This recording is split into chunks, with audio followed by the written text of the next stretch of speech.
Bonjour à tous et bienvenue dans Juste 5 minutes. Voici le 13e épisode consacré à Vincent Delguera, le jeune compatriote de Fouad Mesdari.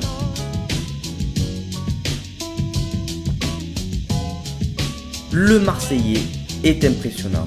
85 kg de muscles pour un peu plus d'1m80 et seulement 21 ans.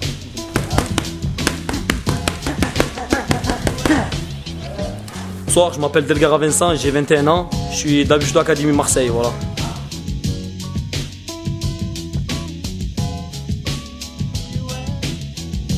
Un bon palmarès en début de carrière et son jeune âge lui valent le droit d'être présent dans les événements tels que le Fightway, le FMC, le FMA et le PFC. Il est sans aucun doute l'un des grands espoirs du MMA français. Alors voilà, j'ai 20 combats professionnels, 13 gagnés, 7 perdus. Parce que j'accepte beaucoup des combats de dernière minute. Parce que j'ai envie de me tester avec des mecs forts. Mais j'accepte le combat une semaine à l'avance. Et je suis pas au poids, bon. Bref, toujours la galère, mais je vais toujours au charbon. Voilà, donc parfois ça se passe bien, parfois ça se passe mal. Après un échec en juillet au FMA 2, Vincent a repris l'entraînement avec la rage. Il travaille sérieusement son pied-point, son grappling et sa lutte pour le style, ainsi que la muscu, le cardio et la puissance pour la forme physique. Donc les qualités de Vincent, c'est un combattant qui est très physique, énormément de cardio, de force. C'est un grand technicien niveau pied-point qui n'a pas pu le démontrer au long de ses combats, mais dans ses combats futurs pour le démontrer. Alors je pense que les qualités sportives de Vincent, c'est que c'est un combattant qui est complet, qui a de bonnes frappes debout, qui a une bonne lutte, qui est aussi assez fort, très fort au sol. On peut le dire, il a un bon cardio. Il a beaucoup de force pour un mec de son poids, donc voilà, je pense que tout ça, c'est ses qualités. Depuis 2010, nous avons suivi Vincent dans 5 de ses combats.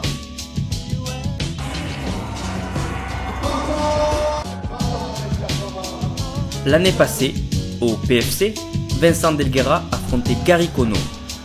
Gary, dès le début, amène parfaitement Vincent au sol, qui le prend de suite dans sa garde. Très rapide au sol, le Marseillais rentre et verrouille un superbe triangle qui oblige Gary Kono à arrêter le combat.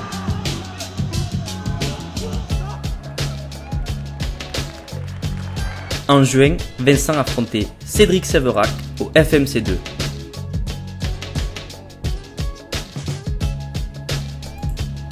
Ce fut un combat éclair. Après un échange de coups très bref, le Marseillais fonce sur son adversaire qui se retrouve dos à lui, main au sol. Vincent fait parler sa vitesse d'exécution et verrouille en moins de 5 secondes un étranglement.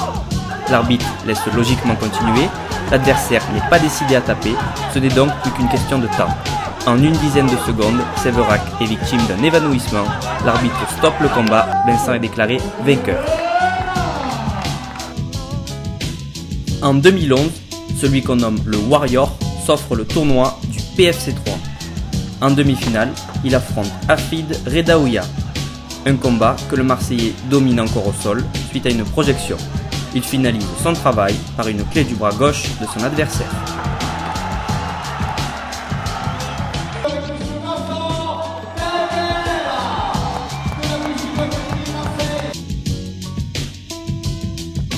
En finale, il affronte Christophe Chapuis et écoutez bien, il l'emporte par KO sur une retombée suite à une nouvelle projection.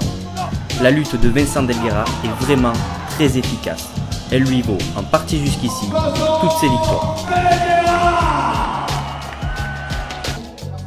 Le dernier combat que nous vous présentons est celui choisi par Vincent lui-même pour notre émission. Alors un combat que j'ai bien aimé, c'est contre Fernando Suarez.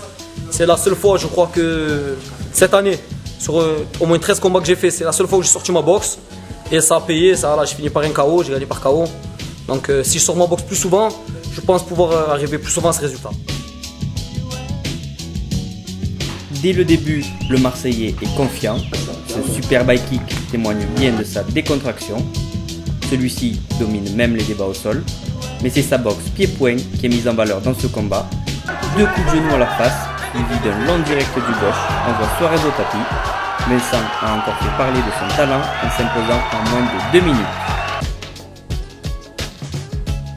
Découvrez notre prochain épisode consacré au super fight du F1. A bientôt.